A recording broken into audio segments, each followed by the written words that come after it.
کالی حویلی کا آخری دروازہ۔ شمالی پہاڑوں کے درمیان ایک چھوٹا سا گاؤں تھا جس کا نام نورپور تھا۔ دن کے وقت یہ گاؤں عام دیہات کی طرح پرسکون دکھائی دیتا، مگر سورج ڈھلتے ہی ہر دروازہ بند ہو جاتا۔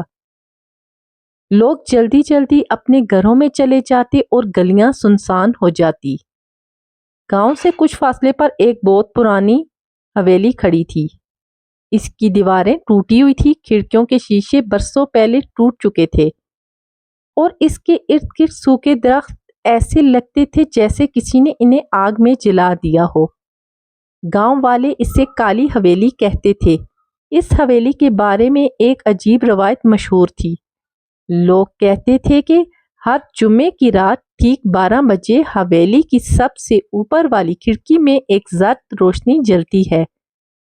چند لمحوں بعد کسی عورت کے رونے کی آواز آتی ہے، پھر کسی بچے کی ہنسی گونجتی ہے اور آخر میں ایک ایسی چیخ سنائی دیتی ہے کہ سننے والے کے جسم میں کپ کپی دوڑ جائے۔ کئی سال پہلے چند نوجوان اس راز کو جاننے کے لیے حویلی میں گئے تھے، مگر وہ کبھی واپس نہیں آئے۔ کچھ لوگوں کا کہنا تھا کہ وہ رستہ بھٹک گئے، جبکہ کچھ کا دعویٰ تھا کہ حویلی میں کوئی ایسی طاقت رہتی ہے جو آنے والوں کو ہمیشہ کے لیے اپنے ساتھ رکھ لیتی ہے۔ ایک دن شہر سے ایک نوجوان احمد اپنے دوست بلال کے ساتھ گاؤں پہنچا۔ دونوں کو پراسرار جگہوں کی تحقیق کا شوق تھا۔ احمد نے گاؤں کے چوک میں بیٹھے ایک بوڑھے شخص سے پوچھا، بابا جی کیا واقعی اس حویلی میں کچھ ہے؟ بوڑھے نے خاموشی سے احمد کی طرف دیکھا اور اس کی آنکھوں میں خوف صاف نظر آ رہا تھا۔ وہ آہستہ سے بولا، بیٹا اس حویلی کے بارے میں سوال مت کرو، جو اندر گیا وہ واپس نہیں آیا۔